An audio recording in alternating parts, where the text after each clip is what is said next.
In episode 2, this case crossed a line.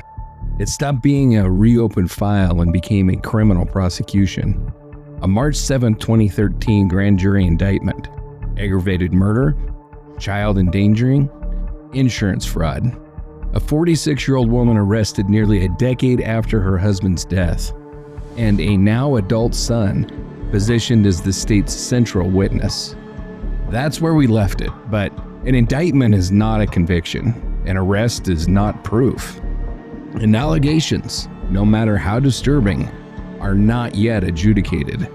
This final chapter is about what happened when this case entered a courtroom. Because once you step into trial, the rules change. The state has to prove prior calculation and design.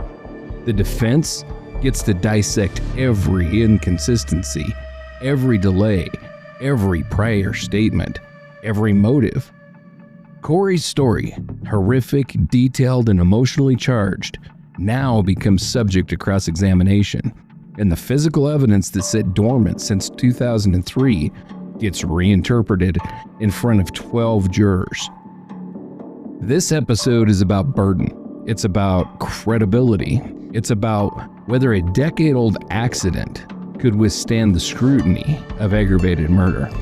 And this is where it gets uncomfortable, right? Because now it isn't just about what Corey says happened. It's about whether the state can prove it beyond a reasonable doubt. Exactly. And that standard is the entire story tonight. We're going to examine how prosecutors structured their theory, how they used motive, how they used abuse, how they used forensic reinterpretation, and we're going to look at how the defense attacked the timeline, the delay, and the reliability of memory. No speculation, no emotion-driven leaps, just courtroom mechanics. This is part 3. Indictment is behind us, so now we test the case.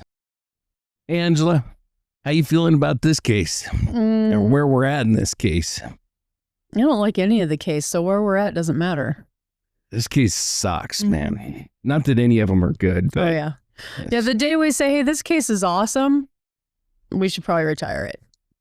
Yeah, unless we end up doing a case that's, like doesn't end in death. I don't know. And we get to give a name to a doe somewhere. Yeah, something like that we could be excited about. But other than that, they suck. You're right. They do suck. I don't know. They suck especially bad when kids are involved. And, we've talked about that before. It's a different feeling. It does give a level of shit. Yeah. Worse shit to it. Yeah. Yep. Oh, I forgot earlier. I don't know if you want this on the episode, but I was supposed to tell you that somebody told me a dad joke that was perfect for you. Oh, yeah? Yeah. It started with somebody called me an asset at work today. And they said, oh, yeah. And he goes, yeah, well, they said ass hat, but I'm pretty sure that it was the accent. Yeah, I love that. So, yeah, that was actually said to me to say to you, and I forgot. That's awesome. I love it. Yeah. So, welcome back, listeners, to Dark Dialogue. This is the podcast where we unravel the shadows of the human mind and dive deep into the mysteries that haunt small towns and big cities alike. I'm your host, John. And I'm Angela, and together we shine a light on the stories that keep us up at night, unsolved disappearances, lives stolen too soon, and the questions that refuse to be buried. If you've been with us throughout this arc, you know where we started. A 2003 death ruled an accident, a 10-year-old boy, a close-range rifle shot, a family tragedy that, at the time, didn't trigger a homicide investigation. In episode 1, we examined the original scene and how the classification shaped everything that followed. In episode 2, we walked through the moment that changed the trajectory of the entire case. A confession nearly a decade later, a reopened investigation, and an arrest that reframed what people thought they understood. Tonight is the final chapter of this arc. This is where the state presents its theory, where the defense pushes back, where memory, motive, and forensic interpretation collide, and where 12 jurors are asked to determine whether a decade-old accident was actually something far more deliberate. No spoilers, no dramatics, just evidence and courtroom mechanics. And as we always say, to keep these stories out in the public and seen in the eye, so to speak, please like, follow, and share on whatever podcast or YouTube, whatever platform you're listening or watching on. It really helps us get the word out, helps us grow. Leave us a comment. Tell us if we're wonderful or if we suck, and we can fix something. Exactly. And if you happen to be listening on Apple likes the written reviews better than anything else, so that would be really helpful. But it's if you like us, we're not going to beg for it, but it sure does help the show an awful lot. What I am going to say though is today is March 20th, and any comments, likes, subscribes, shares, if you let us know that you've done it, if you email us at info@darkdialogue.com, it will get you entries into the JJ Hawk Dark Dialogue collaboration. That's right. Giveaway for the guitar people. And they did not give away the other $100 gift card, so that's also up for grabs. And that guitar is bad. That guitar is, yes. Dare I say bitchin' even. It is bitchin'. Yeah. I don't. And was used on. It was used on music. Yes, their music, and they will, or at least I will ask them to provide a list of the songs that it was played on. Yeah, that's freaking awesome. But yeah, all of those things will get you an entry into the spinning wheel of, why did I want to say doom? The spinning wheel of wonderfulness that will win you merch, $100 gift card, or that guitar. All the things. That's freaking really exciting. So, and that's happening on Father's Day. So from now until Father's Day. Yeah, get busy. All the likes, on anything. Likes, comments, shares, follows, email us. Newsletter. Write to us on Facebook. Yep. All the things. Get you an entry. If you want that bitchin' guitar, man, it's beautiful. It's freaking beautiful. So, all right. Well, if it's your first time here, this is part of a 3-episode arc. If it's your first time, you might want to go back and start at the beginning so that you have the full context of everything. This episode definitely stands on its own, but the weight of it lands differently when you understand how we got here. So tonight we're stepping into the courtroom, and we're going to take a look at how prosecutors structured prior calculation and design, how they framed a child not as a defendant but as a coerced participant, how the defense attacked credibility, delay, and the reliability of memory, and how the verdict that followed would later face its own reckoning. So this isn't about picking sides, it's about examining process. And I mean, I say that, but I've definitely picked a side. Yeah. It's hard not to. Well, she's a bitch. Oh, yeah. So yeah. That's, but obviously, in my opinion, she's a bitch. In any case, we try to go in unbiased, but it's the human nature to pick a side. It is. This one is a little bit more nuanced, though, and it's a lot more difficult than, it's pretty clear cut when, well, we'll talk about it at the end or in the debrief. But anyway, this is where cases either solidify or they start to fracture. And sometimes both. Yeah, exactly. Now, before we continue, just a brief content note. I'm not going to go through the whole thing all over again. We've talked about it on every episode of this arc so far. This story deals with child abuse. It deals with sensitive subjects of child abuse. So if you struggle with that, if that's not your thing, then skip this arc. But if you've made it to episode 3, we've gone past the worst of it. So.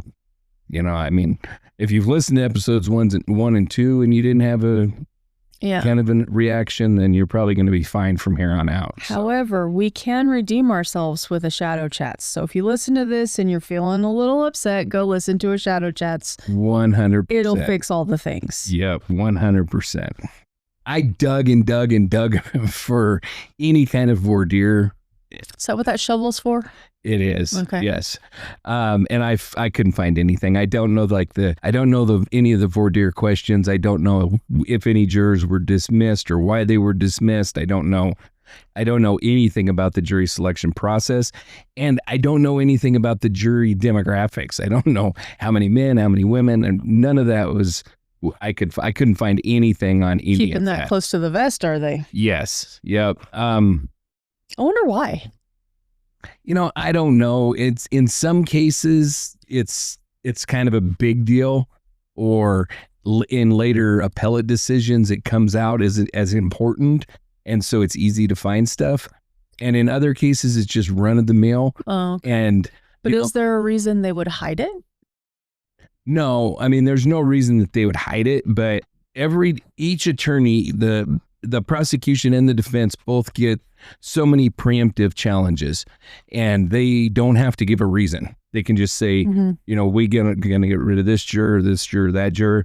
And so without a reason, there's absolutely nothing to say.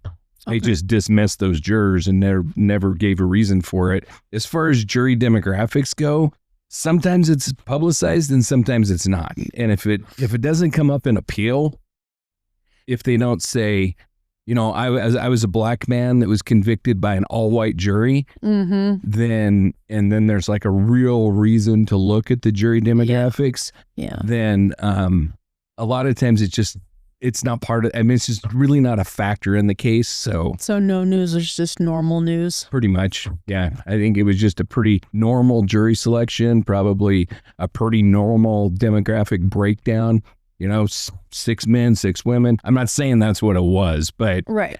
She didn't come into appeal and say this was an all jury. So yeah, I think that it was probably a fair jury. If nobody's bitching about it, it's likely average. Right. That's what you're trying to say. Yep. So at the trial, although I can't tell you anything about the jury selection, I can tell you about the trial. So at trial, the state presented a unified theory. Judith Hawkey engineered Robert Breininger's death as a murder for money plot by conditioning and coercing a terrified 10-year-old to carry the act out.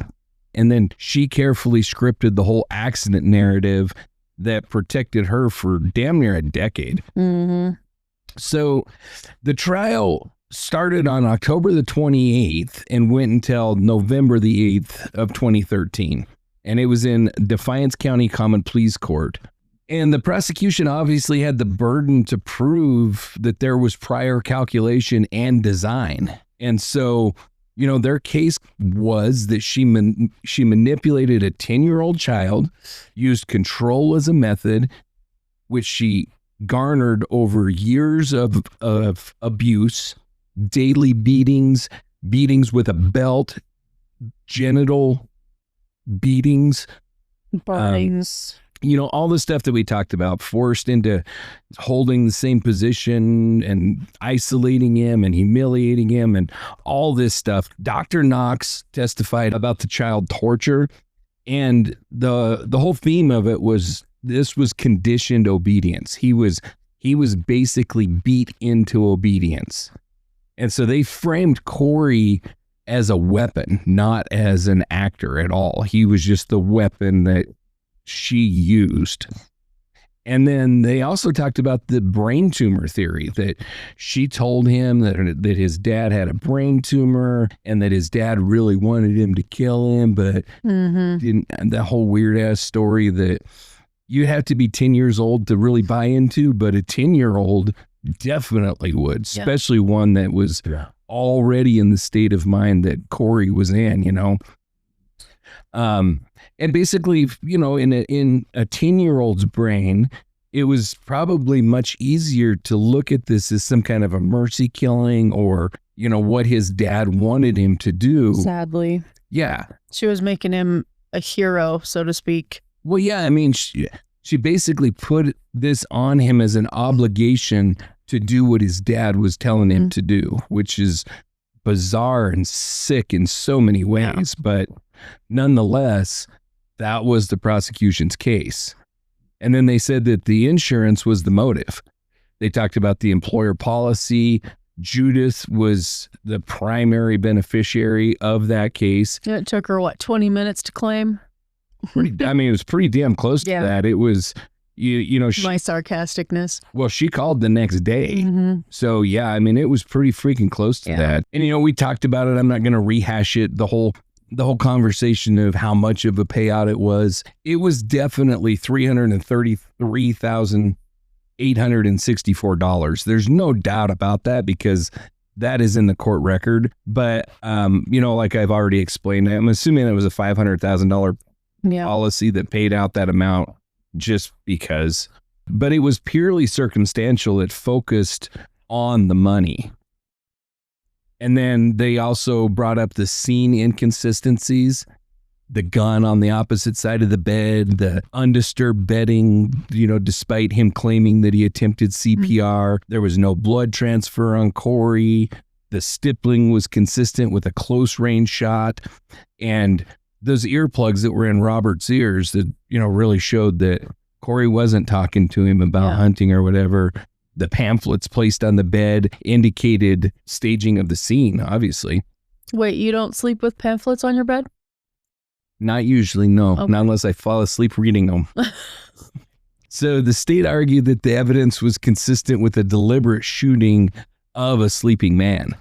And then they talked about, coaching and control that Judith had over Corey afterward, that she scripted out the 911 narrative, told him exactly what to say, talked about the CPR counting on the tape, the threats of prison if he ever told anybody, her threats of the video evidence that she held against him, the outburst. That control maintained his silence for years. So they said basically that the manipulation of Judith over Corey did not end just after he had killed his dad. It continued for years. And, there's probably still a small part of manipulation still with him. I don't think so. Really, no? No, I think that's pretty well broke. He despises this bitch. He recognizes exactly what she did.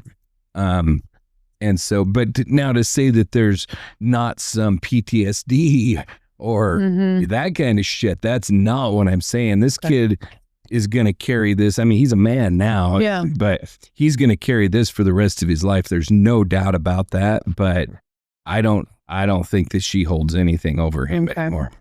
So over the course of the trial, the state called 25 witnesses whose combined testimony was designed to construct that layered narrative that I just talked about, revisiting the crime scene, outlining the alleged pattern of abuse, tracing the financial motive, and reinforcing Corey's evolving account. So there wasn't like one dramatic witness, unless it would have been Corey. It was just a cumulative build. They talked about the crime scene, they talked about the money, talked about the abuse, the disclosure, the expert framing. So it was more of like a mosaic of circumstantial evidence as opposed to like one strong pillar. It wasn't like she was found with the gun in her hand. Right. It was more like, well, this is weird and this doesn't fit and this doesn't, and everybody was saying, yeah, this, and that combination of all that shit is really what led to her conviction. The state's first witness was a woman by the name of Lacey Miller, and she was the 911 operator who took the call from Corey after the shooting.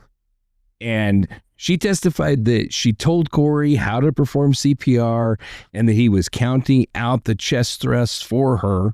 And a recording of that call was played for the jury.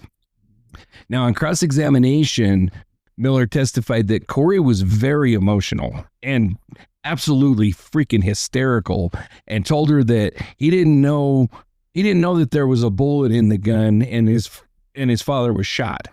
The second witness for the state was an EMT by the name of Michael Harris, and he obviously responded to the scene.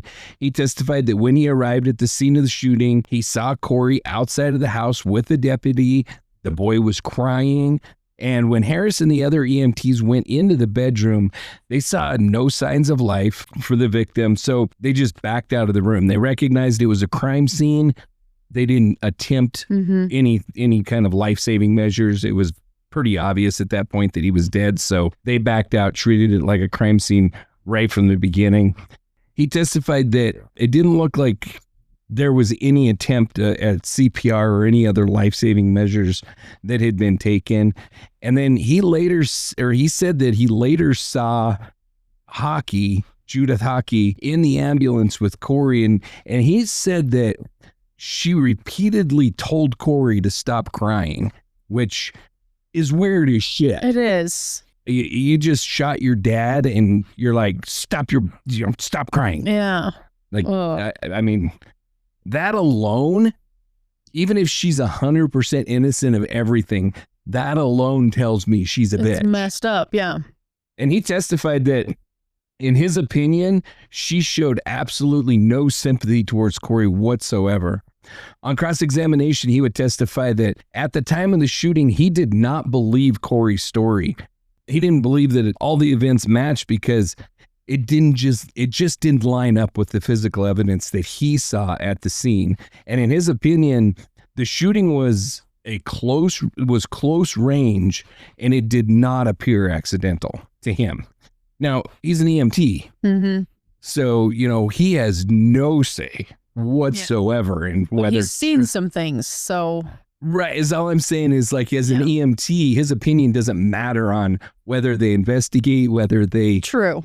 Press charges. He's just going to be like, okay, that was some weird shit. Like, I don't know what the investigators saw that I didn't see, because that doesn't match up. But as an EMT, you're not going to go to the detective and be like, what the hell, man? Why didn't you press charges? Well, some might.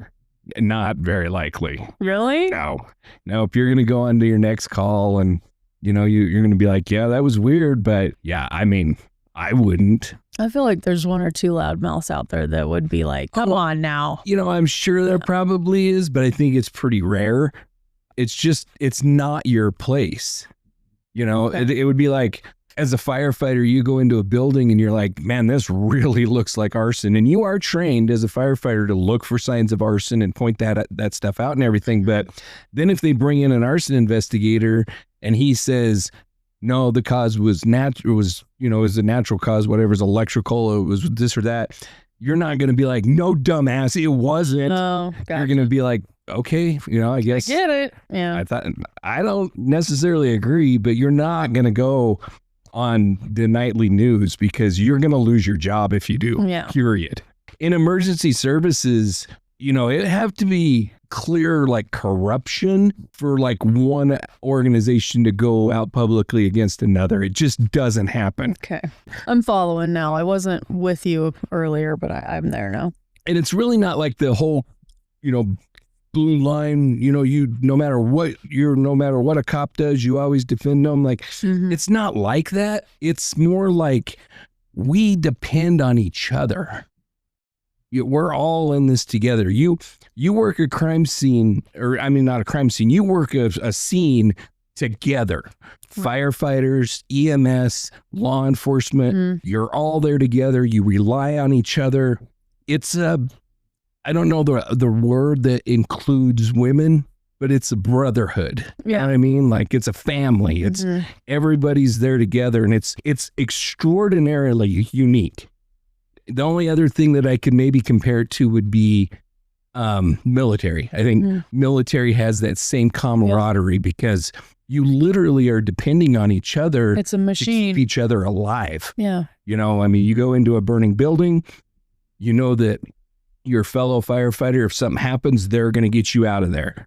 You go into a firefight as law enforcement, that the other guy's got your back, and it is a unique relationship. So I'm not saying that if somebody does something wrong that you're going to defend them, but I am saying that you're not going to drag them under the bus publicly just because you have a hunch. You know what I mean? Right. So it's not where I was, but I'm there now. Right. No, I know exactly where you're at, but you would look at it and you would be like, I didn't quite see it that way. But it would be like a cop saying, it would be the same situation as if a cop said, he didn't have a heart attack, or you could have saved him. If they decided they backed out of the room, right, and they said, and then the cop would be like, oh, you should have performed CPR. You should have hauled him to the hospital because you could have saved him. Like, it's not his particular set of skills is where you're at. Yeah. 100%. Yeah. Even a cop that they go in and they know the dude's dead. He's been dead. Mm-hmm. They don't call him.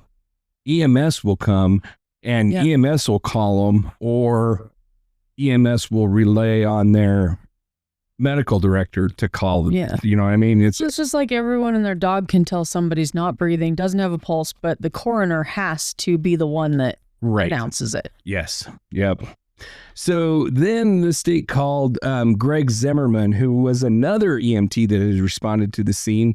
And according to Zimmerman, he was informed that the victim had allegedly been sitting up and speaking with Corey when the gun went off.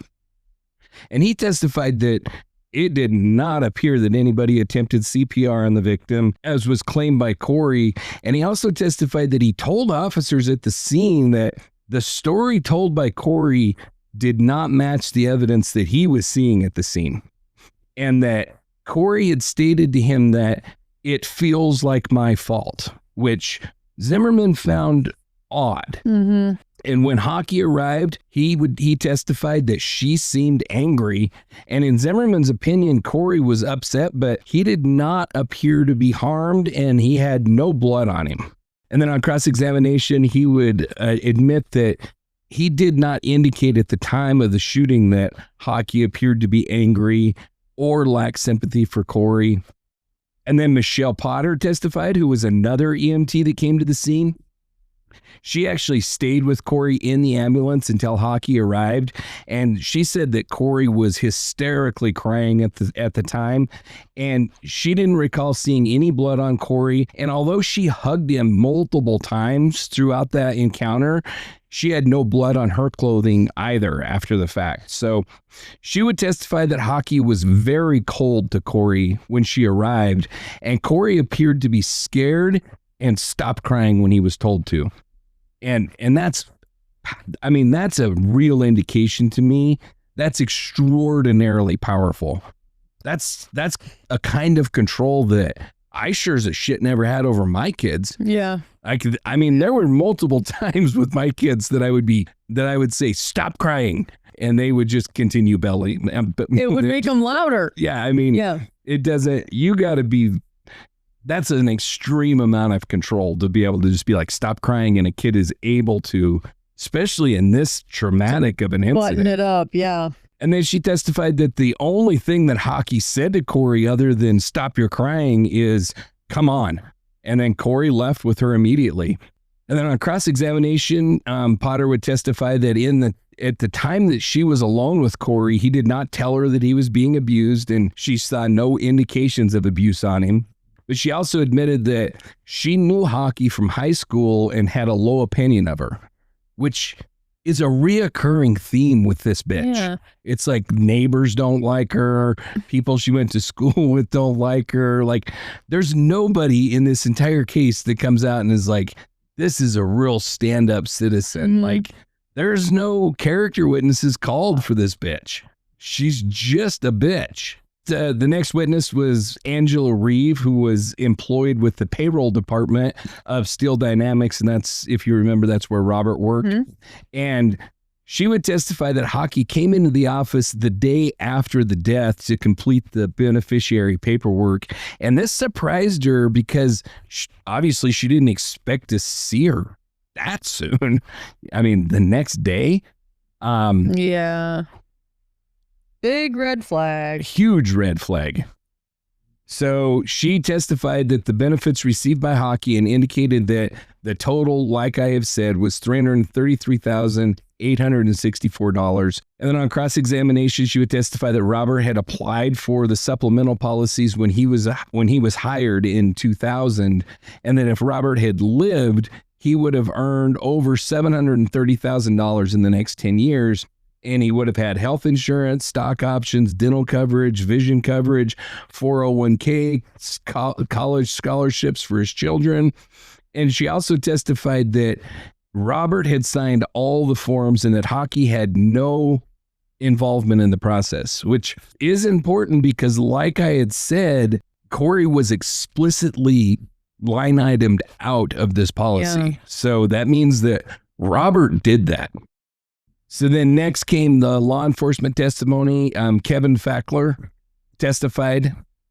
Deputy Kevin Fackler testified for the state that on the day of the shooting, he was employed as a deputy for Defiance County and was dispatched to the home. And when he arrived at the scene, Corey was on the front porch with Lieutenant Cliff Vandemark. And Fackler went into the bedroom to secure the scene and take pictures. And he testified that he saw Robert laying on the twin bed, blood. I mean, we've talked about all of that. We know what the scene looked like. He noted the stippling from the gunshot indicated a close range shot. He also saw various pamphlets about guns lying all over the bed. And in his opinion, the evidence at the scene indicated that the body had not been moved. On cross-examination, he would testify that he had interacted with Corey and with Hawkey in August of 2001 and saw no indications that Corey was being physically abused at that time. He also had interacted with Corey, Hawkey, and Emily, who were upset about Corey being teased on the school bus. And again, he noted that there was no signs of abuse on Corey and that Corey did not indicate that he was being abused at the time. And then the state called Dr. Gary Akuli, who was the Defiance County coroner at the time. And after reviewing the crime scene photos, reading the reports, and this is the coroner at the time that the case was reopened, not the one at the time of not in 2003, in 2013. And so he testified that after reviewing the crime scene photos, reading the reports, reading the most recent statements that Corey had made, speaking with the former coroner, he is the one that changed the manner of death from accidental to homicide.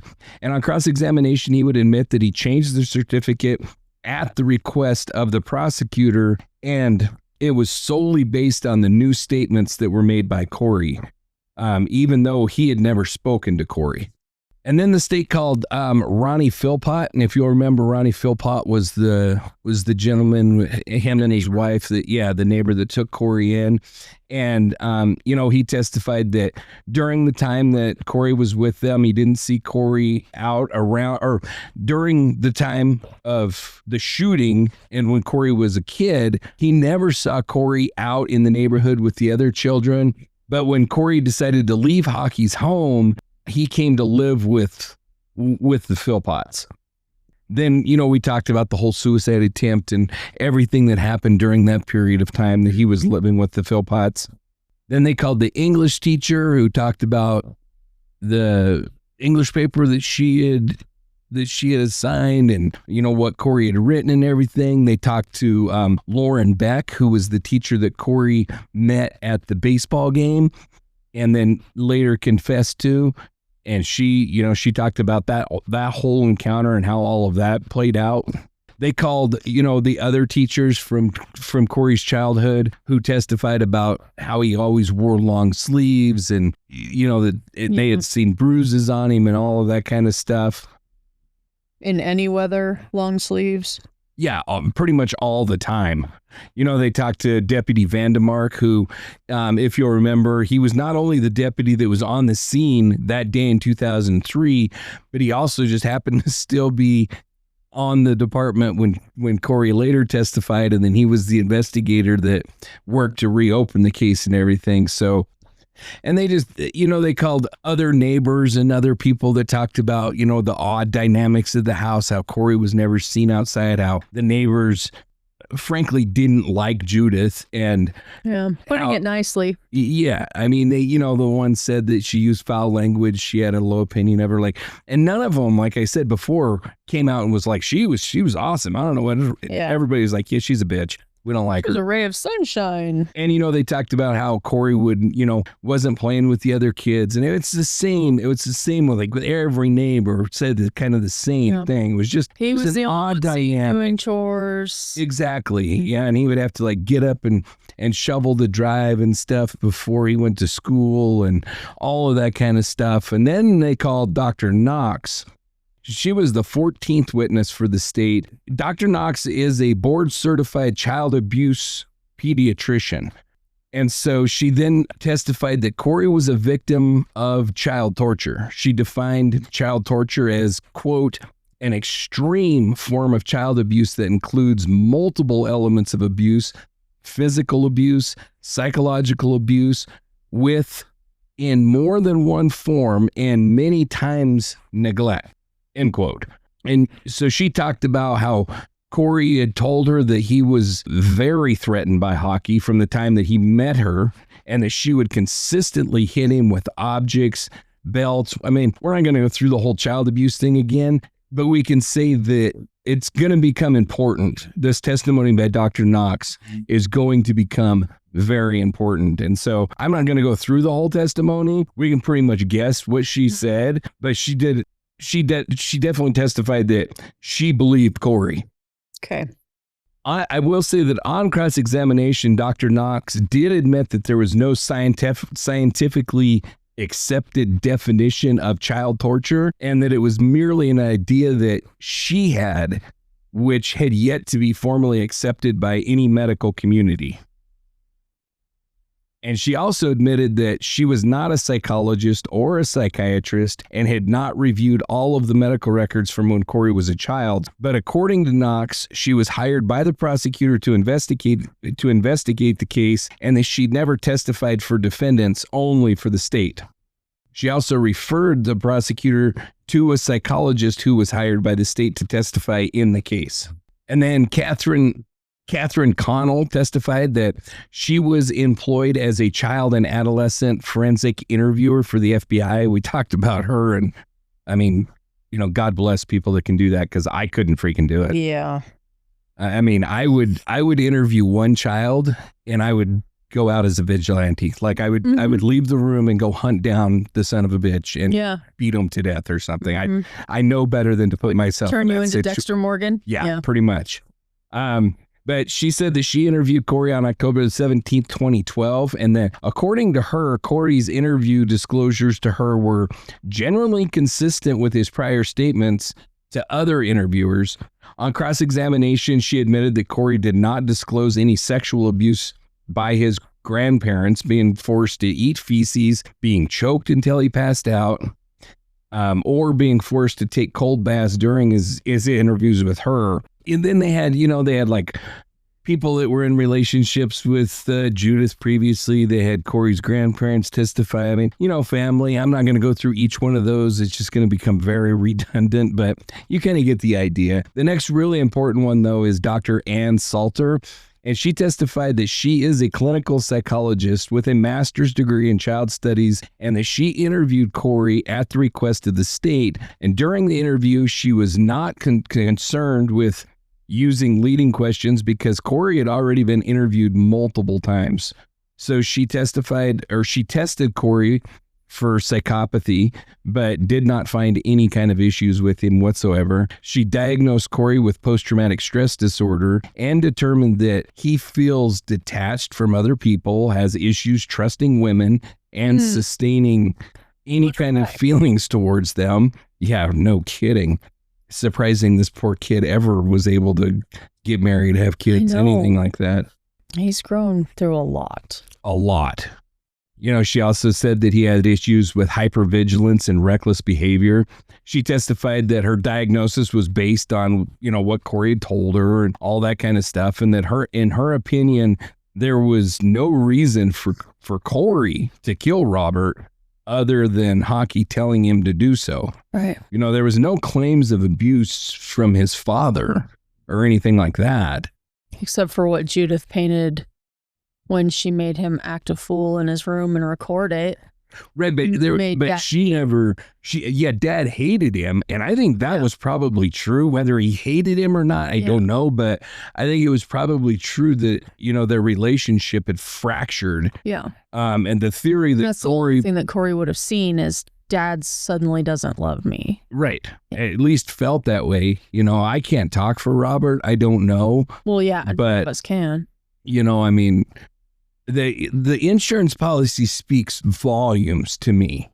Yeah. And I don't want to read anything into it that isn't there. I don't know. Is all I know that it's unusual. Yeah. So I'll say that way. And right? sad. And extremely sad. So, then the state called a few more witnesses. We won't go through them. Then the defense framed the case as a decade later reinvention of the original story. The death originally was treated as an accident, later labeled as a homicide, only after Corey changed his story. There was no kind of basic forensic testing. There was no gunshot residue work, nothing that could independently verify what happened in that bedroom. And it's true. Core posture of the defense was that the case lives and dies on only one thing, and that's Corey's later version of events. Right. And they're not wrong. I mean, it is a fact. If his memory is unstable, if Corey's making this up, then the entire case totally collapses. Yeah. And then, they talked about the late story change, that it was an accident that was repeated over and over and over again for years and years and years. And then all of a sudden, this homicide theory comes out. It was still called an accident during his 2011 hospitalization for attempted suicide. It only flips after he left Judith's home and gained some distance from her. Right. Which could be viewed two different ways, for sure. The way I view it is he was finally able to get away from this abusive bitch. And, we've talked about it, that once he kind of started to feel safe and all this kind of stuff and tried to kill himself, that didn't work out. Then finally he had, or you could say he got away from her, had a lot of resentment, cooked up this bullshit, and decided to hang this murder around her neck. That's what the defense is saying. I'm not saying that's what I say. That's what they're saying, right? Right. But they did suggest that his anger at her was the motive that he reframed this. They talked about the fact that the forensics were extraordinarily thin. Everything that was not done. I mean, it was essentially ruled an accident at the scene that night, and that was it. Like, it was never investigated. There was never anything else. So, and then they used the original accident ruling as the credibility anchor. And this is, I'm almost kind of playing devil's advocate a little bit, but this is hard to argue with. You have a coroner that worked with an actual physical body, looked at the wounds, investigated the body. We had the body right there on the table in front of him. He ruled it an accident. And then you have another coroner later who testifies that essentially the only reason he's changing it from an accident to a homicide is because the prosecutor asked him to. He didn't have the body in front of him. There was no exhumation. There was no second autopsy. That's hard to argue with, no matter how you feel about it, just objectively. Yeah. That's hard to argue with. They talked about the reliability of memory, inconsistencies, timeline variations in his stories, the whole sequence of the details inside of the room. And they pointed to the lack of any corroborating medical documentation for these years of extreme abuse that Corey says he went through. And then, they obviously talked about the suggestibility of these expert witnesses. They attacked the child torture framing from Dr. Knox. They emphasized that the experts relied pretty much solely on Corey's narrative without any contemporaneous injury documentation. And they suggested that the repeated interviews and the adult reinterpretation can shape the memory. And so the bottom line was the accident plus the incomplete early investigation plus the story change equaled reasonable doubt. The defense closed their case, and after 10 days of testimony and argument, the jury returned guilty verdicts on every count. So in December of 2013, the court imposed the harshest sentence that was available, life without parole, plus a concurrent 20-year term on the remaining offenses. So life without parole is essentially what the bitch gets. So at this point in the investigation, I'm jumping up and down, yay, because I can't stand this bitch. I think you're probably right there with me, feeling the same way. Unfortunately, she's going to appeal. Yeah. Judith appeals, and her arguments are sufficiency and manifest weight, improper hearsay from Beck and from Salter, improper reopening to call Corey, and a Daubert challenge to the child torture claim. What the appellate court did not do is they did not say that Judith was innocent. They did not say that the jury was irrational. And they did not rule the evidence was legally insufficient for the verdict. What they did do is they did find hearsay errors. They found the errors to be prejudicial, not harmless, and they reversed the convictions and ordered her to face a new trial. This is an extraordinarily... Did you hear me roll my eyes? Yes, and saw you too. This is an extraordinarily difficult thing for me to say, but I have to be unbiased and I have to be honest in my opinions. I agree with them. It sucks because I think the bitch is guilty. Yeah. But I agree with the appellate court, and I'll tell you why.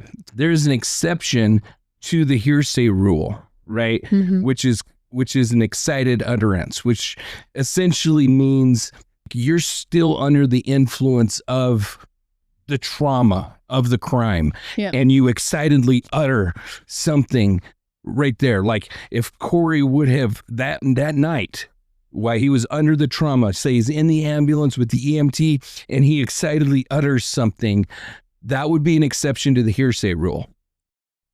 However, the judge ruled that his statement to the teacher at the ball game, like those years later, was excited utterance. And the appellate court said, no, that's not an excited utterance. That you can't be under the trauma of the original event 9 years later. I think you still can. I'm not the expert. It's a technicality. I know. It's like you could still be under the trauma of it. I guess maybe I worded it wrong and I'm not reading the legal jargon. Right. But it's essentially... The legal jargon would confuse me even more, so... Yeah, but it's essentially like, you know, if the adrenaline is still pumping through you from it, then it's an excited utterance. There's no way you still have you could have the post-traumatic stress, you could have all the trauma of it, but you don't have that adrenaline that would equal an excited utterance. And I'm arguing this case as the devil's advocate. I know, I know. But I can see how painful it is. It sucks, but I agree. So the law that applies to the next thing that they found basically says that a doctor that is treating a patient can testify to this, that, and the other thing. And the original trial judge ruled that this psychologist was the treating physician. The appellate court said, no, she's not. She was employed by the state and she was not diagnosing him and treating him. She was interviewing him. Okay. It sucks, but they're right. I will say, I think the original trial judge really screwed up on a lot of these rulings, and it destroyed this case, because had the original trial judge ruled correctly and said, no, that's not an excited utterance. No, that is not, she is not a treating physician. Yeah. But the jury still found all the things. No, then is where I was going is that if that would have been the case, you knew that's where I was going. Oh yeah, I did see it. But then probably what would have happened is the prosecution would have pulled the charges and investigated more and possibly found more evidence in which to go back after her or whatever. Gotcha. The point is, it wouldn't have been ruled against in appeal, and they would have potentially been able to investigate her more. Wouldn't have been there. Yeah, they would have had to find more evidence. They would have had to come up with something. Potentially, she would have never been charged, but potentially she would have been. But once you have an appellate court rule that you have to retry this person, then the second trial is a lot freaking harder than if you hold off on charges the first time. Does that make sense, Yes. what I'm saying? Yes. So the aftermath of this was the case was remanded for retrial. The state did start to prepare for retrial, and then she ended up doing an Alford plea. The Alford plea In is... some cases, but not in this one. It's a tough one for me. It really... I have a hard time with it. I love it because it allows somebody like the West Memphis 3 to get out of prison. Yeah. But I hate it because I think it's bullshit. Mm-hmm. I think that the West Memphis 3 case... Such a double-edged sword.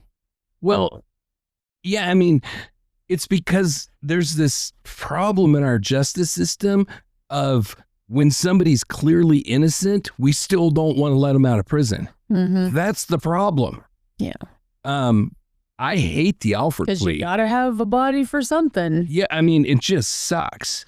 So anyway, the bitch takes an Alford plea, pleads to involuntary manslaughter plus child endangering, and she gets a 10-year sentence, which she gets credit for time served. So essentially, she gets her sorry ass out of jail. So in the trial record, the other two kids in the house, Emily and Garrett, functioned far less as witnesses and more as a contrast. Children who did not report abuse, whose lives appeared to have continued without public rupture, while Corey stood alone as the sole source of the whole torture narrative.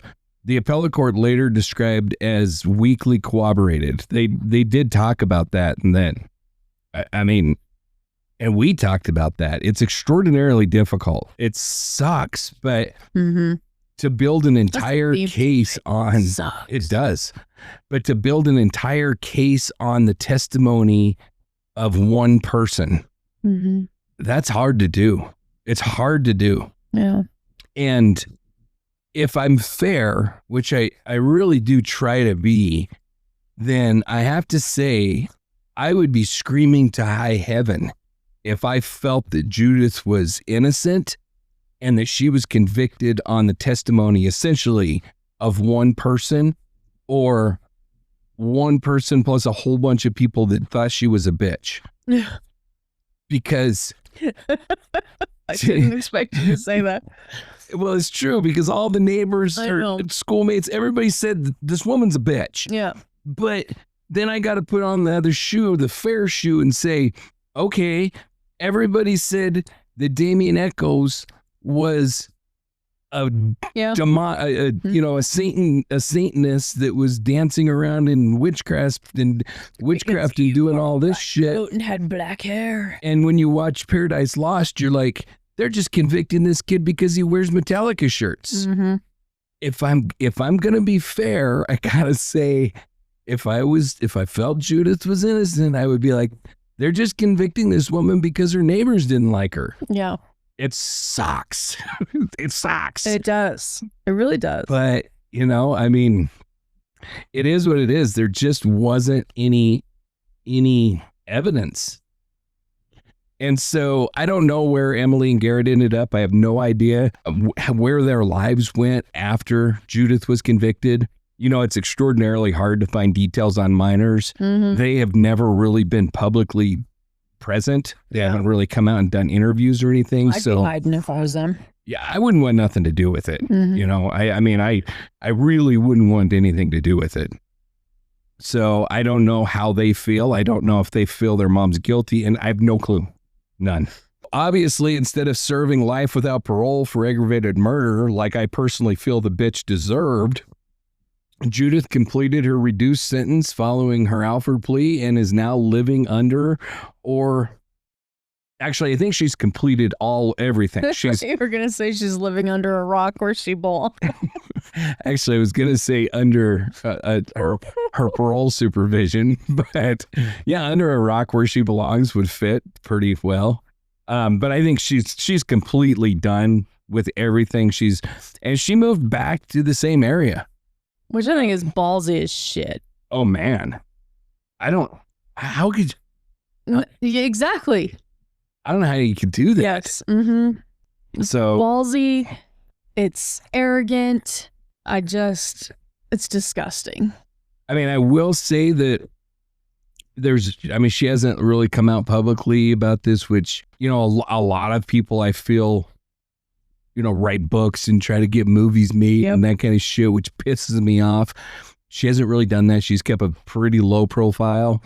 But I agree. I think it's pretty ballsy that she freaking moved back into the same area. I can confirm that, at least through my research, it appears that she is right back in that same area of Ohio. And I don't know what in the hell she's doing. I don't know anything about it. I just know that that's kind of where it ended up. Yeah. Now, the important one is Corey. Where did he end up, right? So I've seen some interviews with him. He has made some media appearances and stuff like that. He was interviewed in Evil Lives Here in 2020. Mm-hmm. He was also interviewed in Accident, Suicide, and Murder in the Oxygen Network, which was just done very recently. And the 911 call and stuff is out there. He's had some media appearances. I know that he was arrested at one period of time for like an assault or something like that, which, I mean, I watched Mother May I Murder, and he was in that one. He was in that one too. Yeah. So yeah, he's appeared in a few of those shows. He seems very sincere to me, from just watching the interviews and stuff. I believe the guy. I really do. Yeah. I know that he has at least a couple kids because in the interview on Evil Lives Here, I think he said he had 2 kids at that time. How many he has now, I don't know. He would be in his early 30s at this period. I think that he is still living in the Ohio area as well. Hopefully him and Judith don't run into each other. That would be awkward. Right. But I don't know. I'd like to be a fly on the wall. Right? For that. Yeah. I don't know how that would play out. I mean, I don't want it to happen to him, but if it did. Yeah, I don't know how that would. I want to see it. It's definitely a weird dynamic, but as far as I can tell, he's working. He's in Ohio. He's a father himself. He's living a good life. Trying to move on. Yeah. Trying to get past all of this kind of stuff.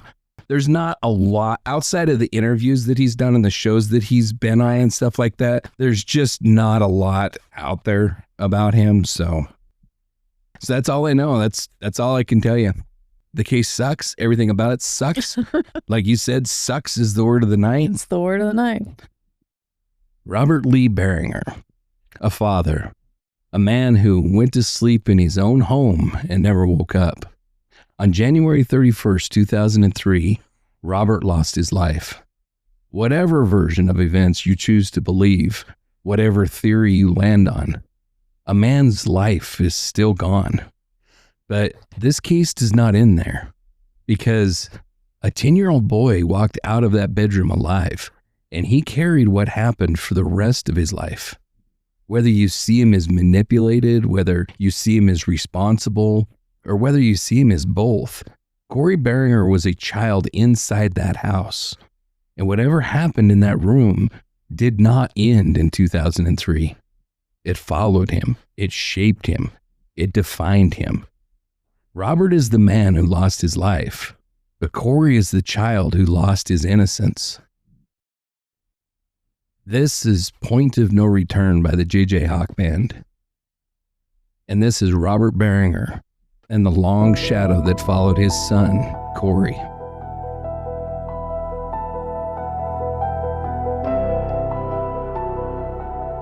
Robert Lee Breininger should have had decades left. He should have watched his children grow into adulthood. He should have stood at weddings. He should have held grandchildren in his arms and seen pieces of himself reflected back in their faces. Instead, his life stopped in a bedroom in January of 2003. Whatever the courts argued, whatever conclusions people reach, Robert does not get another sunrise. He does not get to defend himself. He does not get to explain himself. He does not get to finish the life that he started to build. A man died in his own home. That is not abstract. That's not theoretical. That is permanent. His absence rippled outward through a family, through a small community, through a son who would carry that night with him forever. And then there's Corey, 10 years old, a child inside a moment that would define the rest of his life. However anyone interprets the evidence, one fact remains. No 10-year-old should ever be put into that position. No child should have to live with the sound of a gunshot echoing through their memory. No child should grow up under headlines, court transcripts, and strangers debating what happened in the worst moment of their life. Corey grew up in the shadow of that night. He carried guilt, he carried scrutiny, he carried questions that will never fully go away. He became a man under the weight of something that began before he was old enough to understand it. And now he's a father. Now there are children who look up to him the way that he once looked up to his own dad. Children who will grow up knowing their grandfather only through stories. Robert's grandchildren. A generation that never met the man whose absence shaped their family before they were even born. What happened in 2003 did not end in 2003. It moved forward into grief, into adulthood, into parenthood, into the quiet work of trying to raise the next generation without passing forward the pain. Robert's life ended. Corey's life was altered. And the children growing up now carry both the loss and the survival in their bloodline. This case lives in complexity. But the human cost is simple. A father is gone, a son was changed, and a family continues, shaped by both. So this case does not end cleanly. It doesn't hand you a simple villain or a simple resolution. It leaves you with legal conclusions, lingering doubt, generational consequences, and a father and son whose names deserve to be remembered beyond the headlines.